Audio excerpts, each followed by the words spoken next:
Hey, what's up, guys? I'm here to review season 3 of the Clone Wars. It's been a long time coming, so let's just get started right away. So, right off the back, I just want to say that Clone Wars season 3 is continuing the tradition and groundwork that was laid in season 2. And what I mean by that, it's a vast improvement in just the ongoing story and especially in the animation. I feel like in this particular season, you can see truly that the animation has just leaped boundaries from where it initially started. And let's say like the Clone Wars film, where the animation felt very cheap. And here we are, and you will watch sequences and scenes in this series, and it'll just blow you away. I mean, it's arguably better looking than some of the films. But let's start off right now with just the episode. So, right off the back, episode 1, Clone Cadets. A great episode and a great start to any season. This episode is very reminiscent of the HBO series that was kind of a branch off Saving Private Ryan. That show was called The Band of Brothers. And especially the early episodes when they were in training and they had to work together in a cohesive group. And it's amazing how this show makes you care so deeply about the clones who are just completely anonymous and irrelevant in the prequel trilogy. I mean, you didn't think twice about the clones, but here we are in this wonderful show, and we're actually caring about the clones as a collective, and we're thinking about certain controversies that are introduced with these characters, like, you know, their lack of free will, and if a clone wants to undergo manifest destiny and have its own life, is that appropriate? It just introduces a lot of the moral ambiguity and moral conundrums of cloning soldiers, and I thought this episode was great. I really loved the 99 character, who is a failed clone, and he's old now, and he didn't get to be an actual soldier, and he's more like the janitor on Camino. I mean, but he's still very optimistic and very much still feels a sense of camaraderie with his fellow clones, and I really like the character.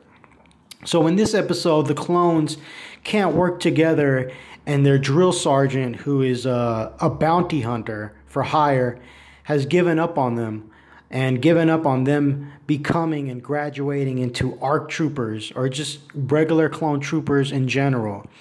I also like that there's a subtle hint of the Kaminoans' betrayal in this episode. You can totally see their lack of sentimentality for life, and there's a lack of compassion for, just in contrast to like when the Jedi Shakti is having the conversation with the lead Kaminoan about what to do with this failing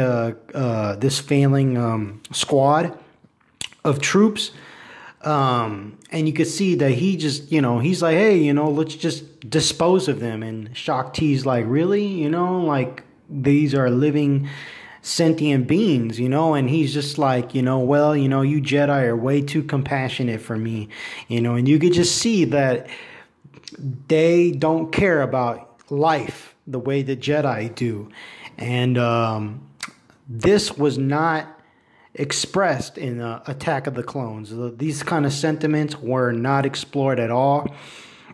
I mean, the Kaminoans were very sterile in that film, so it's nice to see greater complexity in these characters being brought to the Star Wars saga through this show.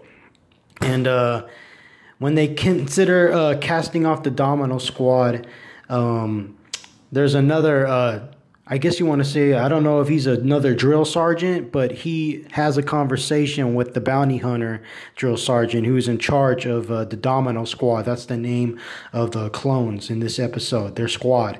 And, and he's like, give him a chance, their failure is our failure, but in the end, Fives, Echo, Cut Up, and Heavy are able to work in a coordinated effort and are able to pass their drills in order to graduate into being clone troopers.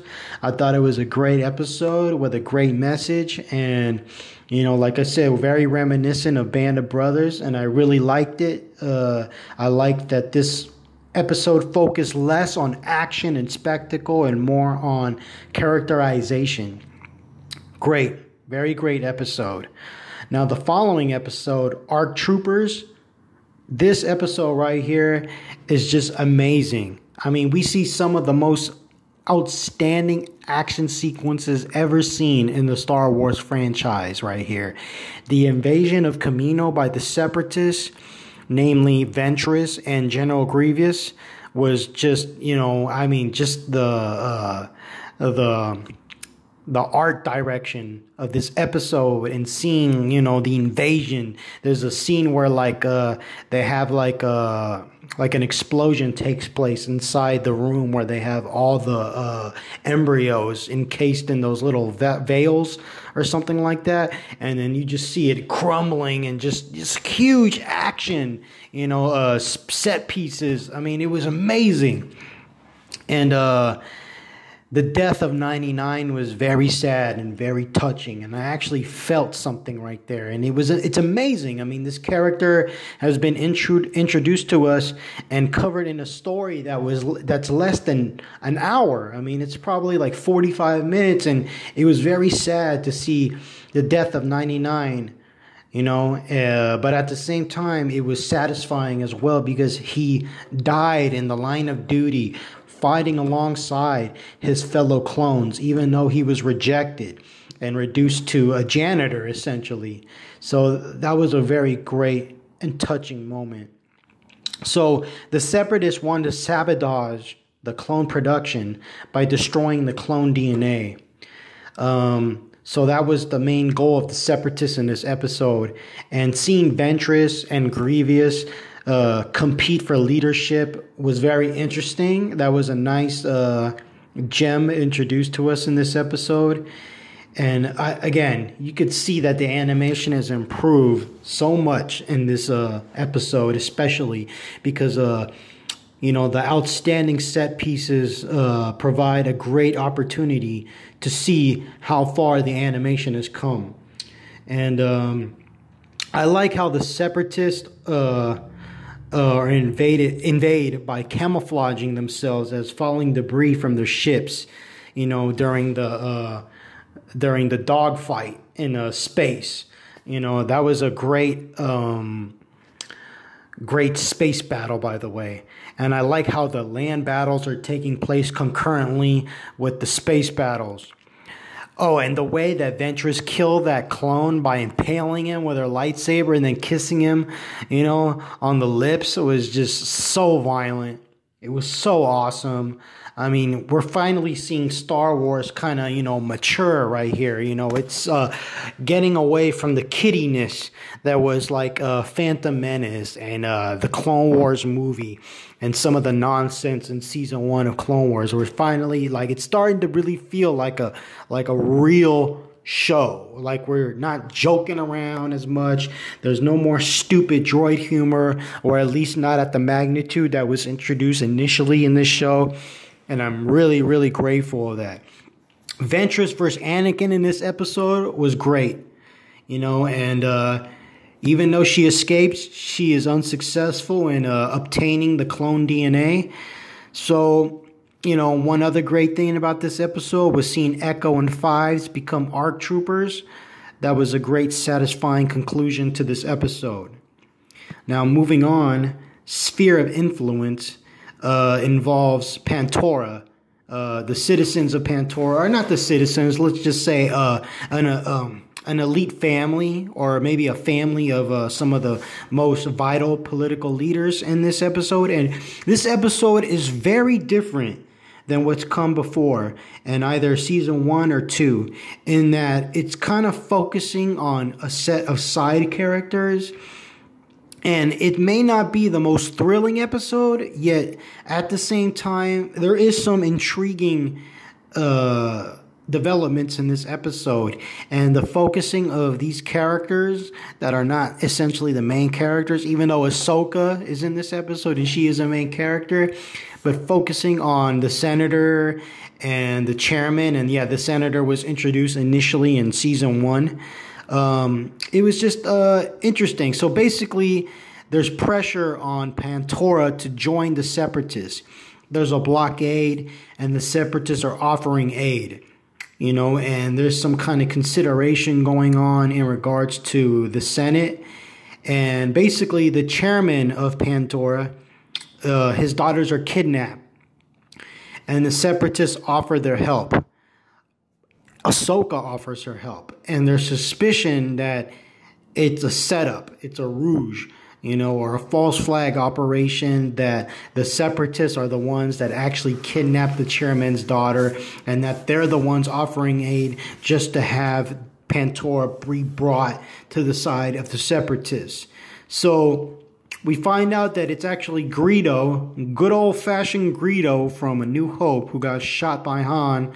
He's the one that kidnapped them.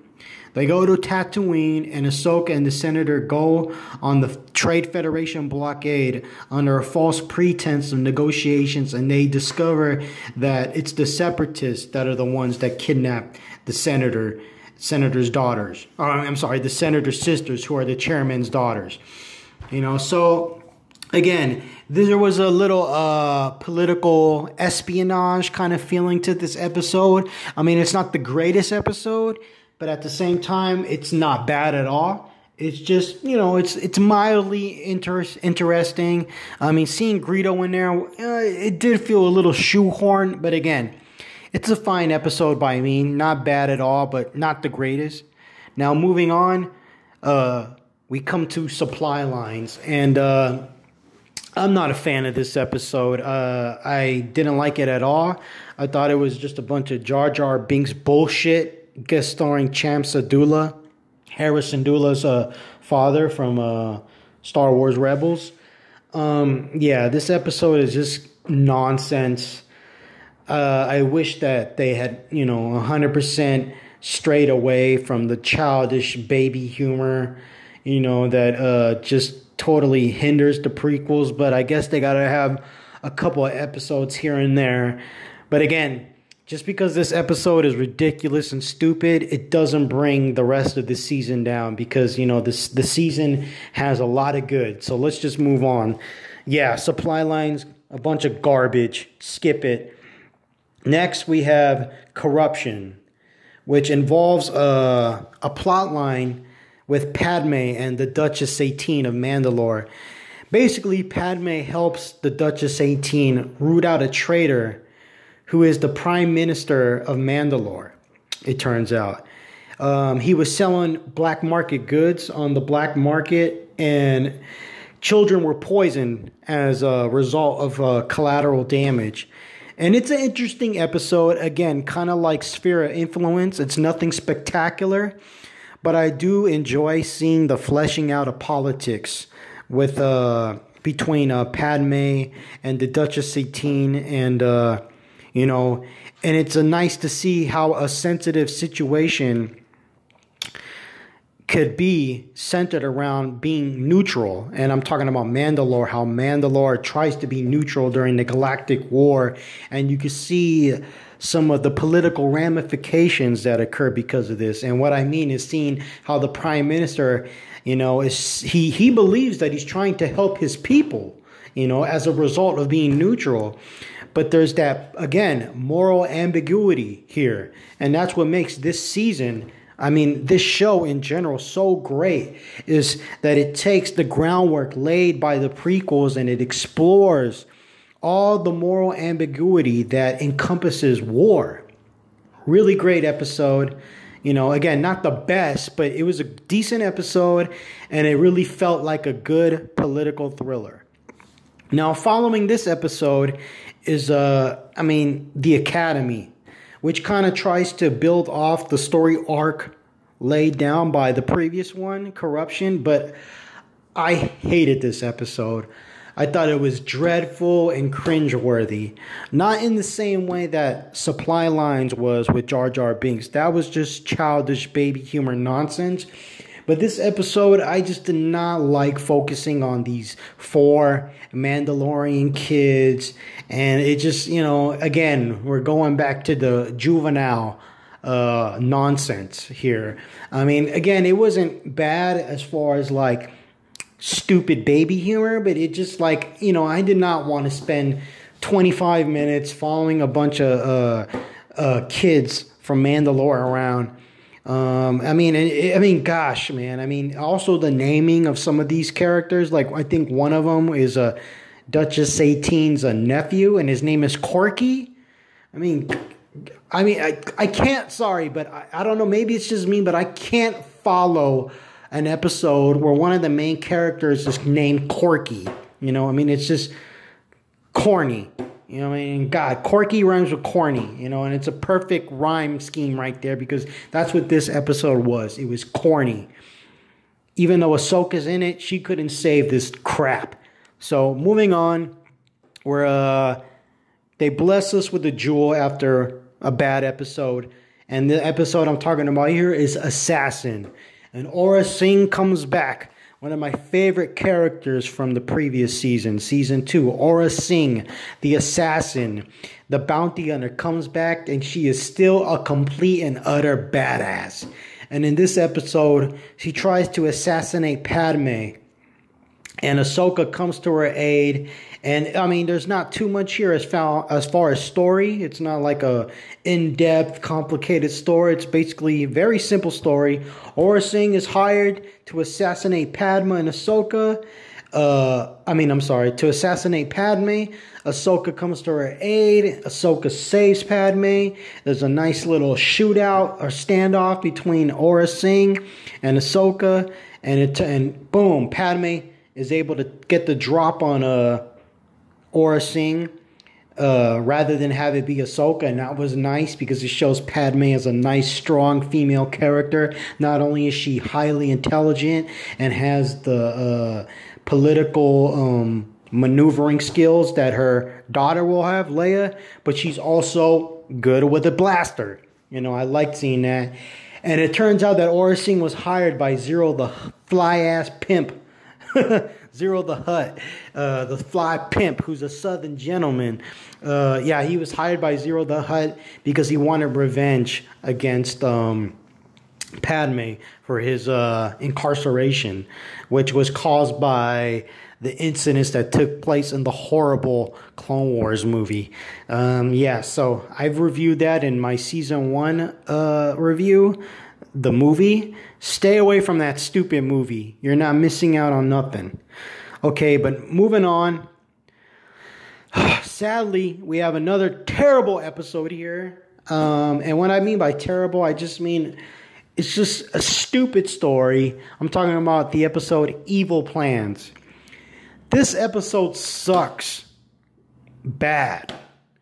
Basically, Padme sends C-3PO off to buy some cake ingredients and gets caught up in a plot with Cad Bane. And I just want to say, what a waste of my time, man. I mean, you can't make this stuff up. I'm going to say it again. The plot of this episode is Padme sends C-3PO off to buy some cake ingredients and gets caught up in a plot with Cad Bane. That's all I'm going to say.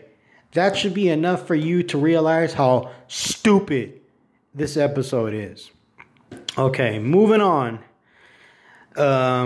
We have another episode that I did not like at all. I thought it was cringeworthy and revolting. That being said, though, this is the end of the bad episodes right here. After this episode, this season just knocks it out the park. So this season is 22 episodes. You have about 4 bad ones. Hey, man, that's okay, man. The scales, work in the favor of the good. So let me just talk briefly about this ridiculous, stupid episode. This is the one called The Hunt for Zero the Hutt. The Hunt for Zero the Hutt. So this episode was stupid and ridiculous. Basically, Quinlan Voss from the comics, the Dark Horse comics, has to team up with Obi-Wan, and Quinlan Voss is he's basically a goof off. I don't know why they did that. That's not how I interpreted the character in the comic books. And he annoys Obi-Wan, and it's hard for them to work together. Zero the Hutt has a girlfriend, and it was just so cringeworthy and mind-bogglingly stupid what they did with that. I mean, she's one of those, like the singer from the Jabba the Hutt's palace with the long mouth and lips. I mean, it's just, oh my God, man. It's just, why can't... I dream of the day when Star Wars can get away from these stupid, over-the-top, humorous stories. I mean, I will say this for this retarded episode, that Jabba the Hutt's mom was funny, man. I mean, I did not need to see Jabba the Hutt's mom just as much as I did not need to see his son. I feel like it's just like, oh my God. But she has this voice. You know, she has this voice that sounds like Big Mama, you know, Big Mama's House, like Martin Lawrence, you know, playing like a stereotypical big African-American mama from the South. And she's just, I mean, I just don't know what the hell they were thinking. I mean, like, they were just like goofing off in this episode. I mean, this episode is mind-numbingly bad. And I hope no one sees this episode as their first Clone Wars episode, because they're going to think that this show is complete garbage. But, okay, moving on. You know, I don't know. I mean, I don't know about that Jabba the Hutt's mom thing. And that was not that. It was funny because of how stupid it was. Not funny because it was trying to be comedic, in other words. I mean, I could just imagine, you know, all types of like just better ideas that could be put into this show, or rather this episode. But, you know, like I said, it's good that this is the last terrible episode of this season, because moving on, we have some of the best Star Wars stories ever. The next episode is Heroes on Both Sides. And again, this is a outstanding episode that explores the moral ambiguity of war. And here in this episode, it shows that there are good people on both sides of war. And Ahsoka learns that everything isn't simply just black and white. The Senate wants to deregulate the banks, and there is a huge debate in the Republic Senate in regards to this matter. And Padme wants to negotiate in order to not create more funds for the war. And as a result, she's being accused by some in the Senate as a traitor. And the Trade Federation and banking clan want to stage a false flag operation. In other words, an attack on Coruscant in order to secure the funds for the war machine and the war economy. And Padme, turns out that she is friends with another separatist senator. And initially, Ahsoka thinks that she's just another one of Dooku's pawns. But she slowly learns that things, again, aren't so black and white. And Padme is able to convince her friend to propose peaceful negotiations within the separatist Senate. And Dooku works along with the conspiracy. He works in conjunction with the banking clan and the Trade Federation to stop this proposal by staging the false flag attack. And as a result, the banks are deregulated. And also, it has to be noted that Ahsoka comes to be friends with the Ahsoka slowly becomes friends with the senator from the separatists' proposal. She becomes friends with her son. I'm all discombobulated here. Let me say it again. Ahsoka becomes friends with the separatist senator's son. And it begins to slowly and mildly lay the groundwork for a potential romance between them. And that's very interesting because, you know, she was so passionate about the Republic being the sole and right party in this war. And to see her consider a romantic inclination with the separatist senator's son is interesting. And this gets explored later down the line, and we'll come back to that.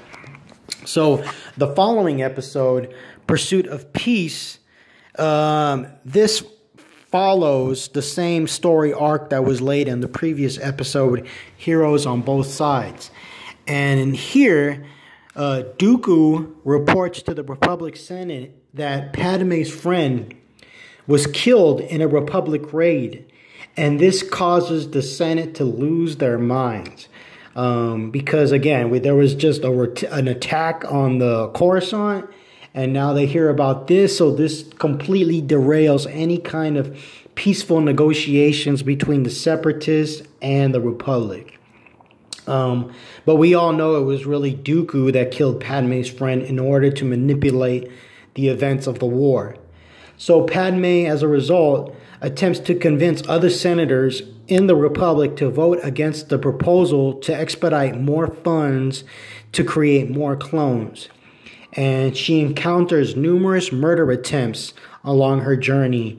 And in the end, she is successful by appealing to the neglected regular citizens. She appeals to their sentiments. And she, gives a very powerful speech to the Senate in this regard. And she basically appeals to the sentiment that they should be fighting for the impoverished and those who are starving as a result for the war, and not solely focus on soldiers and war machinery, to think of those that are being neglected.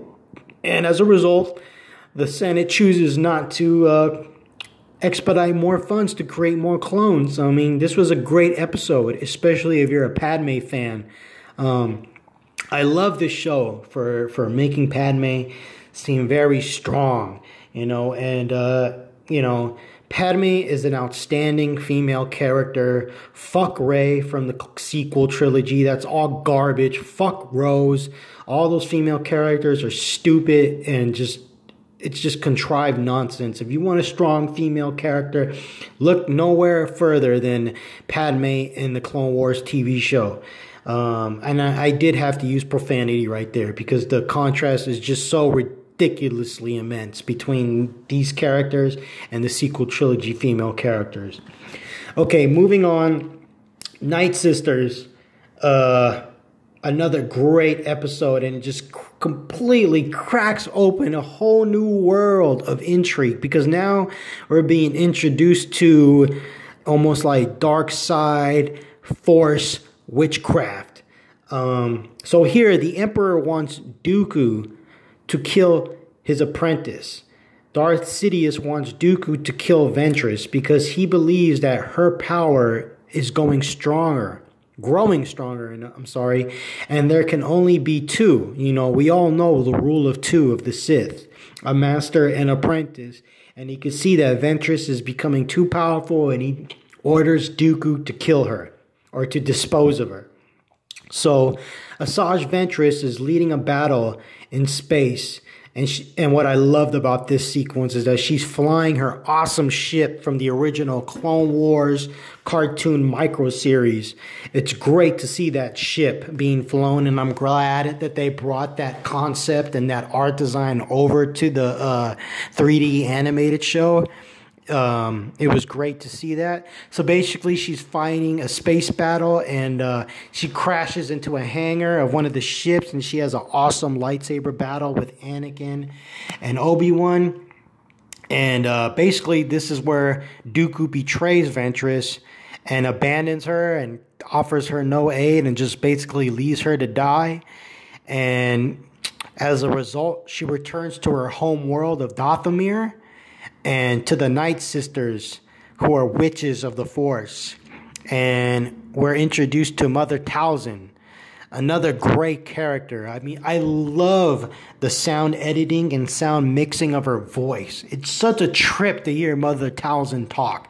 It's like she has that, traditional witch voice, like the mother.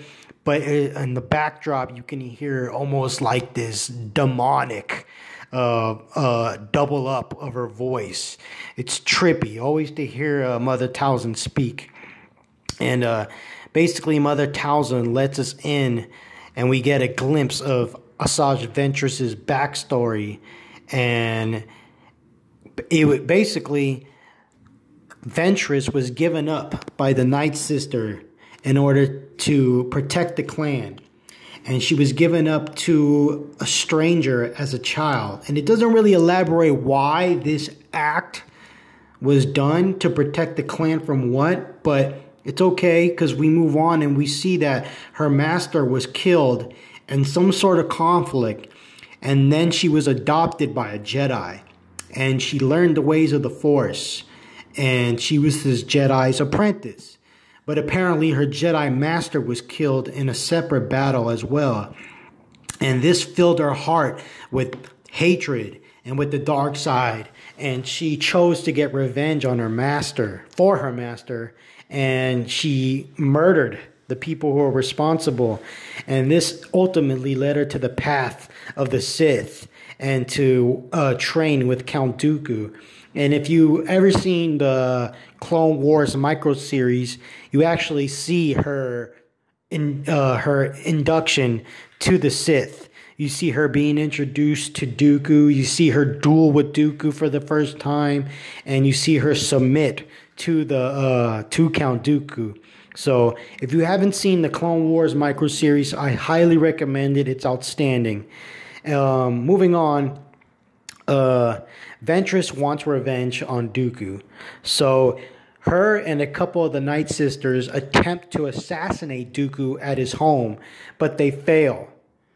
And Mother Talzin attempts to trick Dooku by giving him a new apprentice that will be secretly trained by Ventress and be a spy. And of course, I'm talking about Asajj Ventress, who is Darth Maul's brother. And this story arc continues into the episode Monster. Now, just right quick, I want to note that this episode and many of the episodes that have Asajj Ventress and Asajj Ventress and Darth Maul are written by Katie Lucas, who is George Lucas's daughter.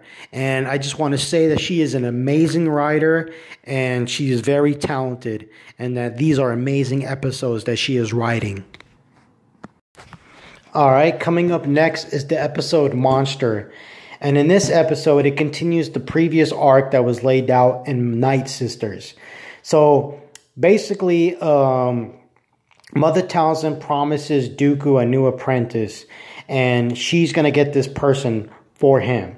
So Asajj Ventress travels to the moon of Dathomir, where all the men live. And they are subservient to the women. So it's kind of a, the opposite of a patriarch. And she takes the contenders that she feels are deemed enough to go through the training, 3 tests, and she takes them to this arena and she puts them through vigorous tests and trials and brutal training and all that.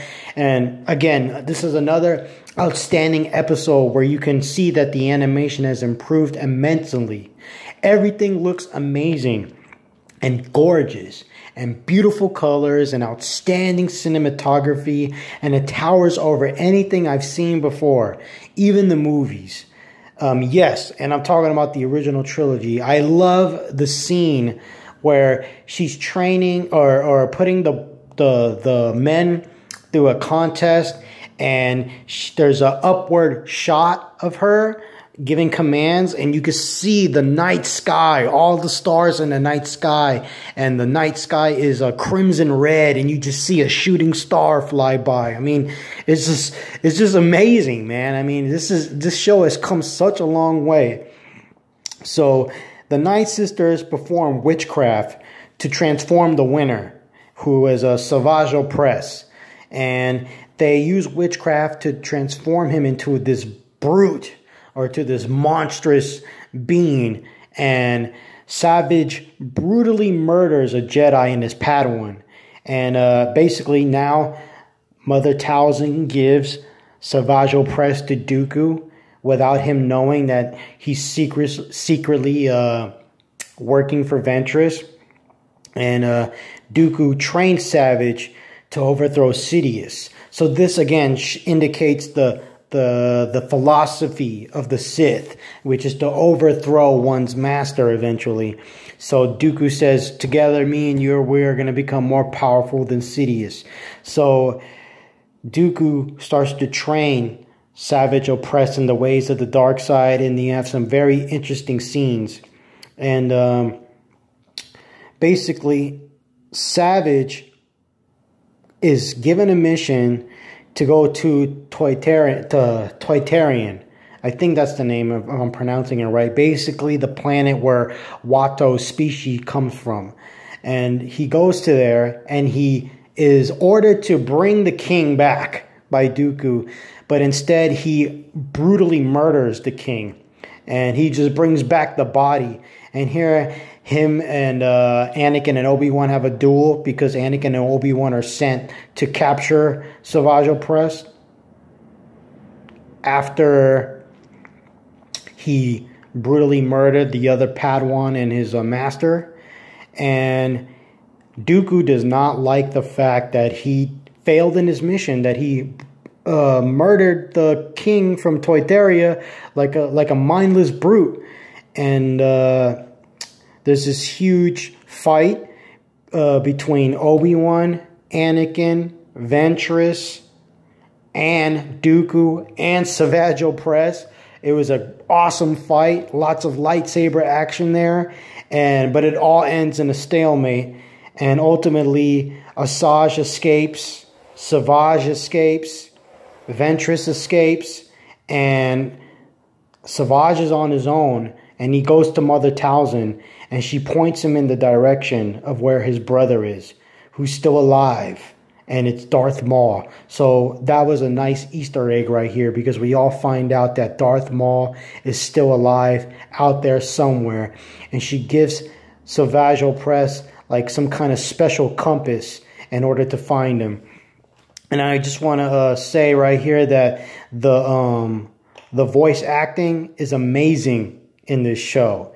The guy that plays the voice of Savage Opress, he was the main villain in the original Highlander movie, and I thought that was a nice little Easter egg or treat to know that.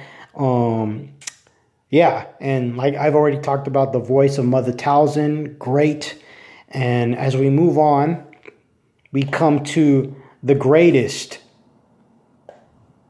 episode in this entire show known as the Clone Wars, and it's the story arc known as the Mortis Trilogy. These 3 episodes are the best episodes in the entire TV show.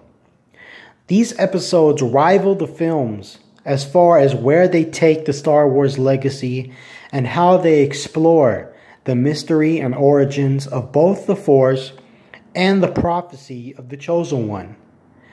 A Jedi distress code is basically picked up by the Jedi that hasn't been heard in over 2,000 years. And they send Ahsoka, Obi-Wan, and Anakin to investigate. When they come to the source of the beacon, they lose contact with the Republic and the troops that are nearby, and they get enveloped by this giant tetrahedron-like double-sided pyramid. And they get enveloped into this mystical world that's hosted by these spiritual beings that are known as Force Wielders. And they're led by someone called the Father, who balances the light side and dark side of the Force, who are embodied by his daughter, which is the light side, and his son, which is the dark side. It also must be noted, and I forgot, this was actually happened in the episode Assassin, but I'll just talk about it now, is that Ahsoka is older now. I think she's 2 years older, and you can actually see her character is slightly developed differently. She's taller, wears a different wardrobe, and I like the new look. She looks less kiddie, and you kind of feel less of an inclination to think, why is there this little kid following these Jedi around, because now she's no longer a little kid, and I feel like she just fits in perfectly now. Like there's no more problem with Ahsoka's look. She got rid of her stupid tube top, and now we're good to go. So now every night this planet or this world that's inside this tetrahedron dies, and every day the planet regrows. And basically the brother, who is the Darksider, wants Anakin because he knows that Anakin is the chosen one. And there's a sequence where Qui-Gon has a visitation to Obi-Wan in the form of a Force ghost. And he tells him and asks him if he trained the boy. Did he train Anakin? And Obi-Wan tells him that balance eludes him. And Qui-Gon tells him that this place is a conduit where the entire force of the universe flows, and that the planet is an amplifier and a magnet for the force, and that all three, the father, the mother, and the daughter, want Anakin because they also believe that Anakin is the chosen one. I thought it was great that they got Liam Neeson to voice Qui-Gon Jinn again. It felt so good hearing his voice. Liam Neeson has such a great voice. He has such a great delivery. I mean, and just to keep the continuity between the films and the TV show was amazing. And I'm glad. I'm really happy that they brought Liam Neeson in for this show. Again, another reason why this show is amazing. So while Obi-Wan has a visitation from Qui-Gon, Anakin has a visitation from his mother. But in actuality, is a trick by the Darksider, the brother. And I like this scene so much. I like how Anakin admits his guilt for getting revenge over his mother's death when he killed the Sand People. And it actually turns out that this visitation in the form of his mother wasn't actually his mother. It was the brother playing a trick. You know, again, he's just trying to get Anakin to because he knows that he's the chosen one. And I like it when Anakin confronts the father, because he's realizing that there's a lot of trickery going on, and he confronts the father, and the father just completely shuts down Anakin's lightsaber with his bare hands. And it's a great exemplification of these Force wielders' powers. You know, it's like nothing that we've ever seen before. And Anakin confronts the father, like, what's with all this trickery? You know, let us leave. Let us get out of here. You know, why are you keeping us confined in this world? And basically, the father explains that they had to withdraw from the temporal world, you know, and that they act as anchorites. And the father had to withdraw because they were too powerful, and that he has to balance the light and dark, which are embodied as his children. And that too much light and too much dark in the universe can ultimately destroy it. And Anakin believes that the chosen one is a myth. Now, this is a great plot point that could have been explored more, but just its introduction, I appreciate. You know, I never thought what Anakin thought of his own legend, of his own mythology, and you know, for him to be like, nah, the chosen one is a myth. So that kind of it shows that Anakin in this prequel timeline, he's not running around thinking that he's God's gift to the universe. You know, that was very interesting that they introduced that concept. I really appreciated that. And you know, the father asks Anakin to replace him as the balancer between the light and dark in this world. And Anakin refuses. And the father says that his guilt and regret will haunt him if he denies his role in this. So they attempt to leave, but the father puts Anakin through a test. and he has his son and his daughter kidnap both Obi-Wan and Anakin, and it makes him and forces him to choose between one of his friends. But Anakin is able to make both the light side and dark side submit to his will, because the light side is keeping Obi-Wan hostage and the dark side is keeping Ahsoka hostage.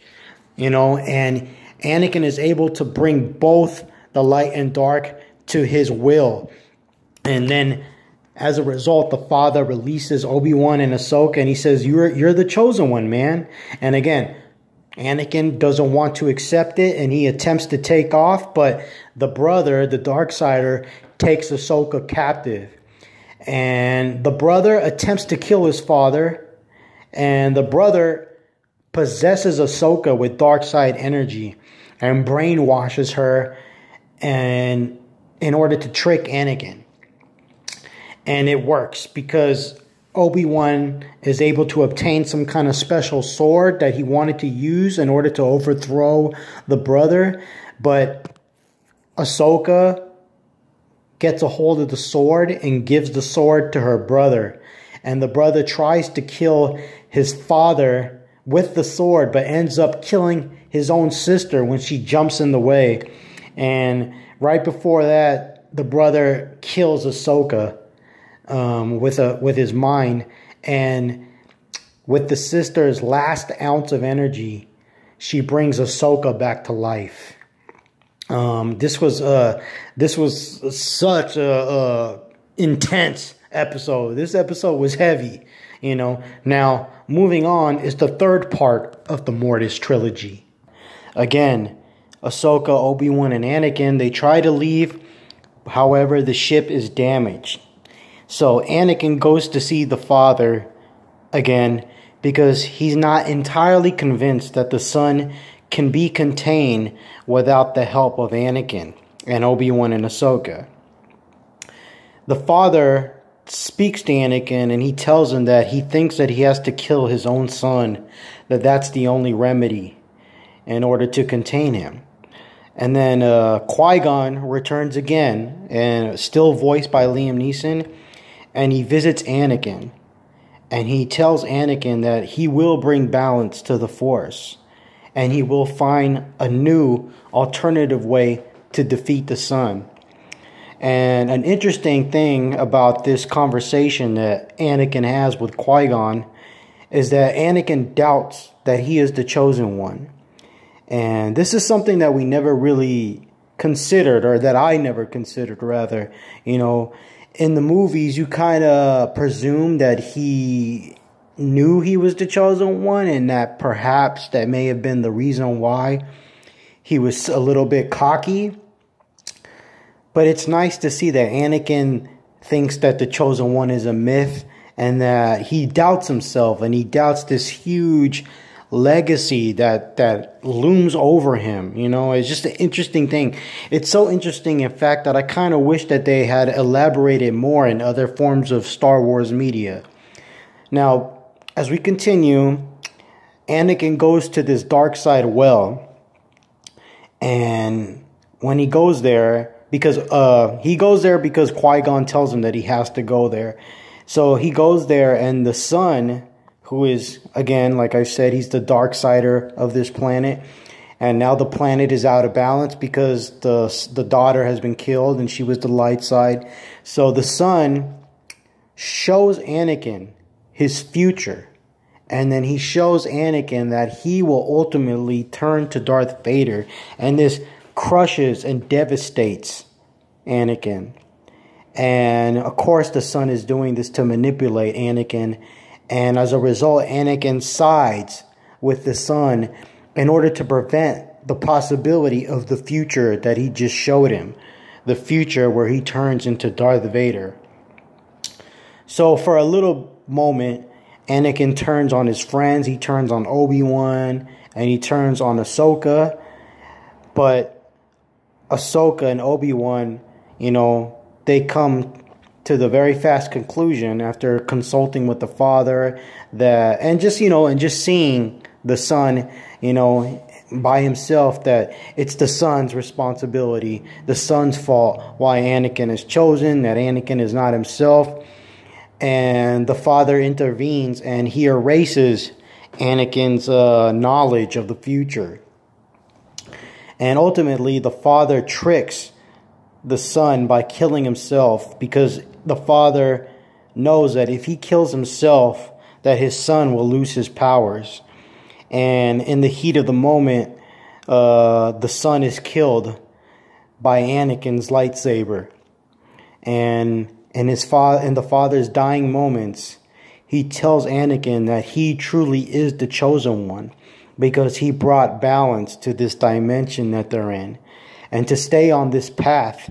And that if he does stay on this path, he not only will he bring balance to this dimension that they're at, but he will bring balance to the entire galaxy.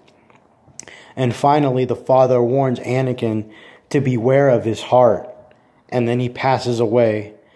And I think this is a great sequence, because it's an affirmation that Anakin is in fact the chosen one, both for Anakin and the audience.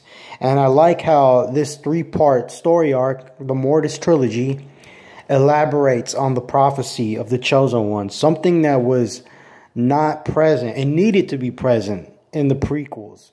And in fact, I feel like this prophecy, I would have really liked to see it elaborated on in just any movie, whether it was the sequels, the prequels, because it's so open-ended and so ambiguous. So it was really nice that they included that in this 3-part story arc known as the Mortis trilogy. And again, I cannot praise these 3 sets of episodes enough. It's some of the best Star Wars storytelling ever. Now, as we move on, we get to another 3-part story arc known as the Citadel. And in these episodes, the Separatists kidnap a Jedi for his knowledge about hyperspace lanes, and the Separatists want to use this knowledge to their advantage in the Clone Wars. So Anakin and Ahsoka go to rescue him at this very dangerous place called the Citadel. And in the Citadel, it's designed to kill Jedi, or that no Jedi has ever escaped the Citadel. So there's like a big danger threat looming over our heroes as they attempt to rescue this Jedi. And Anakin tells Ahsoka initially that she has to stay behind, but Ahsoka feels that she should be the one to decide when to put her life on the line. And she sneaks on board, and there's a little admonishment between Anakin and Ahsoka, but he kind of just like accepts, the fact that she's there, and they kind of move on. And the way that the Anakin and the clones were able to infiltrate the surveillance of this Citadel and the entire Separatists on this planet was that they had to carbon freeze themselves to not look like life forms. I don't know if I like that. I just feel like, the carbon freezing thing was very special in Empire Strikes Back. And I don't know, I don't like the little Easter eggs like that. They're, that make me aware of other movies and like, oh, remember that? I think those are just cheap gimmicks. So I don't really know if I like that. I felt like they could have been a little bit more creative with that. Call it a nitpick, if you will. I just didn't like it. Now, as we move on, they ultimately get caught. And I guess you want to say the overseer of the Citadel, he has some new droids at his disposal that are deadlier than the stupid droids that are always messing up. So these new droids are hunting our heroes. Now, when I say they got caught, I think the better word should have said is that they were identified, so they're no longer in stealth mode. They go and they rescue the Jedi, and they try to escape, and it turns out that this Jedi, with the intel about the hyperspace lanes, shared the intel with Grand Admiral Tarkin. Well, he's not a Grand Admiral yet, but Captain Tarkin. And, in true Tarkin fashion, Tarkin is a complete and utter asshole. He's an asshole to the Jedi and the clones who just saved him. He's not grateful at all. You know, I'm not a big Tarkin fan, you know, whatever. So he's just a big, bitter old man, and there's a lot of bickering back and forth between him, Anakin, Ahsoka, and the clones. And basically, he's just an ungrateful asshole, and he just doubts everything. He doubts the clones. He doubts the Jedi. So when we move into the second part of this story arc, you know, there was something in here that just really annoyed me, and I thought we'd gotten far away from it, you know, since season 1, and that was the terrible, god-awful baby droid humor. You know, it was just so annoying in the second episode, and it really brings it down, you know. So, as we move on, Obi-Wan and the Jedi get caught again. You know, so I think they're separate from, they get separated from Ahsoka and Anakin. So the reprogrammed battle droid. So R2-D2 and some reprogrammed battle droids, you know, they go undercover and they're used to help, you know, in rescuing Obi-Wan and the other clones from being captives. You know, so they rescue the prisoners. Obi-Wan and the Jedi, again, they get rescued. There's a lot of good action in this episode and in the third part of the story arc. And the shuttle explodes. The shuttle that was going to extract the whole team, our heroes, and they need to be rescued as a result. So Plo Koon and the other clones that are orbiting the planet got to come up with a new means in order to rescue our heroes. And the Jedi that shared the intel with Tarkin gets killed by some space hounds, I guess you want to call. And as his last dying act, he whispers the intel to Ahsoka. And she ends up saving Tarkin. And that's how the episode ends. Overall, the Citadel story arc, it was decent. You know, it wasn't my favorite. It wasn't, you know, too bad. I just can't stand that awful droid humor, you know, that was very prevalent in season 1 and totally dragged that season down because of it. You know, I just don't like that baby humor. It totally ruins the tone of the show because, you know, we got people being stabbed, all this heavy stuff going on, and then we revert back to this baby humor, and it's the number one criticism that I have for the whole prequel era. Just bad comedy that ruins the tone that's set by all the other themes that we're exploring here. So, moving on, we get to a 2-part story arc called Padawan Lost. And it starts out with Anakin and Ahsoka fighting on the planet Felucia. And ultimately, Ahsoka gets captured by pirates. And, you know, pirates that are kind of like Predators from the film Predator, or that franchise Predator. Basically, they capture... Actually, it's more like Predators, the third film in the Predator saga. You know, where the heroes get captured and sent to this planet, and they get set loose in order for the Predators to hunt them as a rite of passage. So these pirates, they kidnap Ahsoka, and they want to hunt her. And Ahsoka meets other younglings, Jedi younglings, and they work together in order to survive. And one thing that must be noted about this 2-part story arc, or just in general, this whole season, but it's very prevalent for me in this story specifically, is that how much the animation has improved. Now, I talked about this before, but I just want to say, like, specifically on the facial expressions and how our characters are now able to convey emotions more because the animation has improved immensely. So, one of the main Jedi younglings that Ahsoka befriends is known as a Khalifa. And there's a moment where she gets shot. She gets killed. And on the expression of Ahsoka's face when Khalifa dies, that's the moment where I was like, damn, the animation has improved so much. I mean, you could see the sorrow on Ahsoka's face when her friend gets killed right before her eyes. Like, it was like, I felt it. It was like being gutted. Man, the animation has improved so much compared to season 1 and 2. And, okay, so Anakin is looking for Ahsoka. He doesn't want to give up on her. He kind of feels responsible for losing, knowledge of her whereabouts on Felucia. And, these 2 episodes are very violent. I mean, there's a lot of mature subject matter here, and it's great. It's great, to see heavy, emotional, weight, on these episodes. It just, expands the Star Wars lore so much. And before Khalifa dies, there's a moment there that I really appreciate it, and that's when Khalifa, she's actually able to take down one of her hunters, and she's ready to kill one of the hunters out of hatred.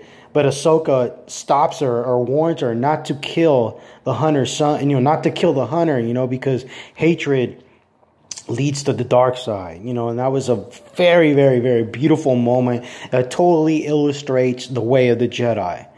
And as we move on, Ahsoka ends up killing the main hunter, the leader's son, and he becomes pissed. And this is when Khalifa dies, and it was just like, now the leader of the pirates, I want to say, now he's, determined to kill Ahsoka and all the other Jedi younglings because Ahsoka killed her son, so there's a lot of suspense, looming over these episodes, and it's great. But Ahsoka is determined not to give up after Khalifa's death, and she gets the other Jedi younglings to fight back, and they crash their ship. And guess who's on this ship, as a potential, being to be hunted by these pirates? It's Chewie, it's Chewbacca. And it was nice to see Chewie. At first I was a little, I don't know, man. You're kind of shoehorning him there, but I think that the episode, moves on, and and I ended up liking it at the end. So Chewie just helps. He ends up building a transmitter and reaching out to his Wookiee buddies, and they come and they rescue the Jedi younglings and aid in their fight. And it was a nice, ending to season 3. So season 3 is just awesome. I give it a A-. A couple of bad episodes, in the beginning, but man, this season took the saga into a whole new direction. Mature storytelling, expanding the lore, outstanding animation, and it's just getting better and better, So again, A- for season 3. It is amazing. Check it out. And if you like the review and the analysis, subscribe and give me a like. Take care, y'all.